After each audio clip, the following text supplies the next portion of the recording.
Bonjour, Bienvenue pour le Conquest numéro 44.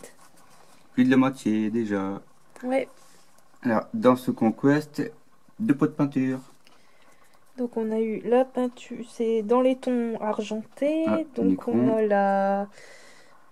Necron, qui va faire le focus. je sais pas trop quoi. Voilà, alors la Necron Kumpound. Kumpound. Donc c'est un beau argenté clair. Et la base métallique argent pour faire les armes. Ouais, En fait. le Leather Beige, ouais. On a du Beige. leather badge. Celui-là, voilà. Là, je vois, je les ai déballés tout à l'heure, mais celui qui était légèrement ouvert. Voilà, pour les couleurs. Du base et du dry pour le passage à sec. Ah ok, je croyais que c'était pour Ouais. éclaircir. Non, c'est pour passage à sec le dry. Ok, Donc le 44. voilà. Où est-ce qu'on va prendre la peinture à sec, l'Adeptus Mechanicus, ce que tu aimes bien, et toujours les coliques d'ultramar, donc les dates ultramarines. D'accord. C'est un surjour qu'on l'a eu pas longtemps en figurine. Donc l'Adeptus, avec Mars, du coup le siège, quoi. Les autres petites planètes qui servent aussi. Donc Mars, c'est la capitale. C'est la même planète Mars que nous qu'on Ouais, a. c'est pareil, c'est le même univers en fait. Terre c'est Terra et Mars c'est Mars. Et Lune c'est Lune, les autres planètes ils en parlent jamais. D'accord, ok. Et là c'est tout des petites planètes en plus usines quoi en fait. D'accord.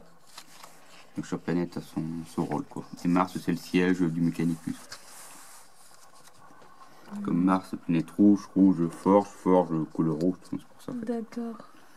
Donc, le Mechanicus avec tout ce qui est maintenance, ils ont chacun, tous les gros organismes, les grosses branches, avec tout ce qui est la maintenance, les titans, donc les très grandes machines, ceux qui sont utilisés pour la guerre, l'ordre réducteur, alors c'est tout ce qui est recherche, tous ceux qui sont envoyés pour faire les recherches, retrouver les anciennes technologies. Là, les jeux Cybernetica, c'est tous les troupes en fait, et les Skitteries, c'est pareil, c'est les fantassins militaires. Donc c'est des androïdes, c'est des... C'est des humains plus androïdes qu'humains, parce que comme lui, la Bella Sirius Code. alors. Voilà, oui, ils sont humains et à force de se couper les mains, de se mettre des trucs métalliques, ils deviennent de plus en plus. Ils ont vraiment plus rien d'humain, quoi. Encore pire que les Space Marines. Ils ont peur d'humains, regarde leur chef. Ils sont pas humains. Et c'est la grande figurine que t'aimes bien.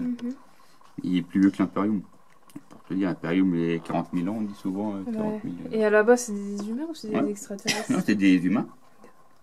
C'est des humains. C'est pas, ils ont coupé leur jambe pour faire des trucs cybernétiques. Ils sont robotisés, leur tête souvent, il n'y a pas rien d'humain. Eux, il reste à peu près quelques morceaux, on va dire. Là, c'est beaucoup une armée cybernétique. Quoi. Et aussi une armée de machines robotisées, parce qu'à force, ils ont un purement conscience de ce qu'ils sont, c'est plus des unités robotiques, on va dire. Et que les chefs qui ont encore une conscience, et le reste, ils servent de troupes. Les chevaliers impériaux, les gros chevaliers, comme on l'a montré une fois. Les Skitteries, et là, les jouets cybernétiques, tout le reste, quoi. Les chroniques d'ultramar, donc toujours les dates d'ultramarines, les événements clés de leur chapitre. Les chroniques, les plaques drones, donc les grosses mouches, les porte-épaisses qui montent sur les grosses mouches. Je n'ai pas sorti, à l'occasion je vous montrerai. Qui sont, on peut les mettre dans la Death Guard, elles sont compatibles. C'est la même armée quoi. Grosse mouche. Il fait partie des animaux de Nurgle avec les bêtes de Nurgle puis les mouches du coup. C'est la même troupe quoi. D'accord. Donc là, la description de la plaque guard du coup, des plaques drones, des grosses mouches quoi. Et là c'est un résumé de bataille bloqué. Je ne sais plus. Un résumé de bataille de Nurgle du coup sûrement. Ouais. Entre la troisième compagnie ultramarine, c'est les Astra Military. Un petit topo sur les Imperial First.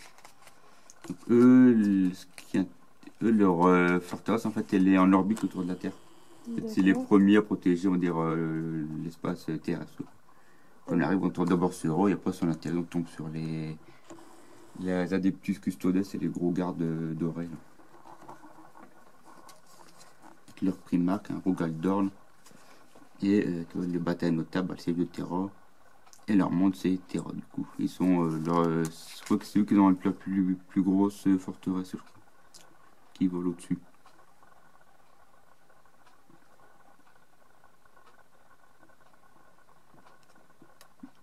Je tourne. Ouais. Ah, je pensais que tu filmais. Ouais, je filme. Bah, j'attends. Je pensais que tu lisais.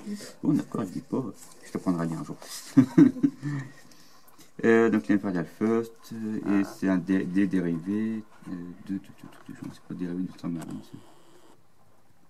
Bah non, puisque Rogaldon, forcément, c'est un des primaires, quoi. C'est pas un chapitre dérivé.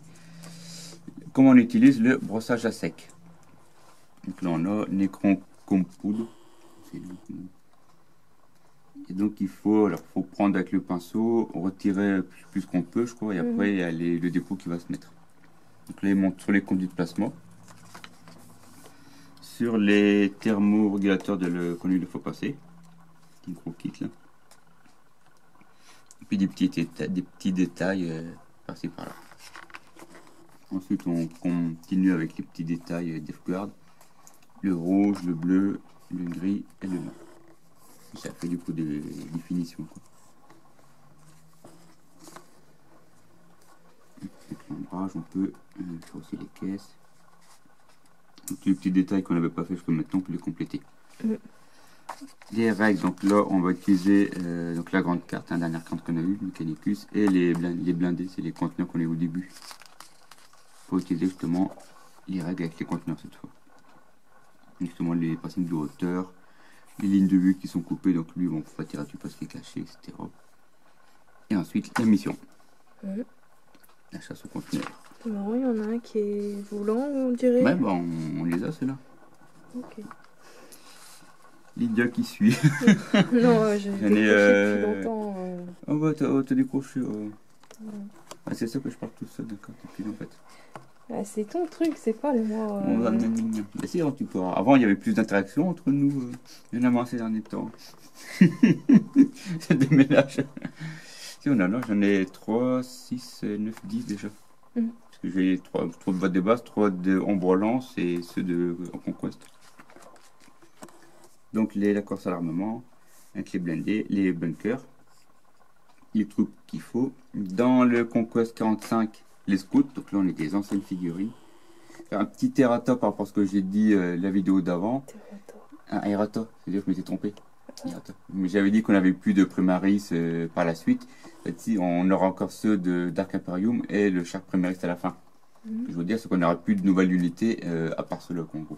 Mais je m'étais mal expliqué et je l'ai vu qu'après. Voilà, je reviens sur mon erreur. Donc les scouts, qui sont assez vieux. Ouais, c'est moche. On les verra après, ils sont très vieux. Et une partie, donc le 46, de la boîte de base, la V7 d'avant. Donc la Deathguard. Je fais juste un petit topo sur le bouquin Adomitus qui est sorti quand la boîte de base est sortie, la dernière, et qui raconte en fait la bataille entre les Space Marines et les Necrons. La boîte de base, c'est l'histoire par rapport à ça, quoi. Donc j'ai commencé à le lire, je me suis mis dedans et je suis arrivé à page 93. Et voilà. Il fait combien de pages? Il fait 380, 380. Ouais, c'est une... Des fois il y a d'autres histoires à la fin, des fois la fin mettre des histoires qui sont en train de 397. D'accord. Et tu l'avais payé combien? 14 €. C'est le prix standard de ce bouquin là. D'accord. Introduction, et c'était à Cultura Habitine. Donc voilà, on a fait donc le 44, on se retrouve tout après pour la 45. Voilà, salut tout le monde.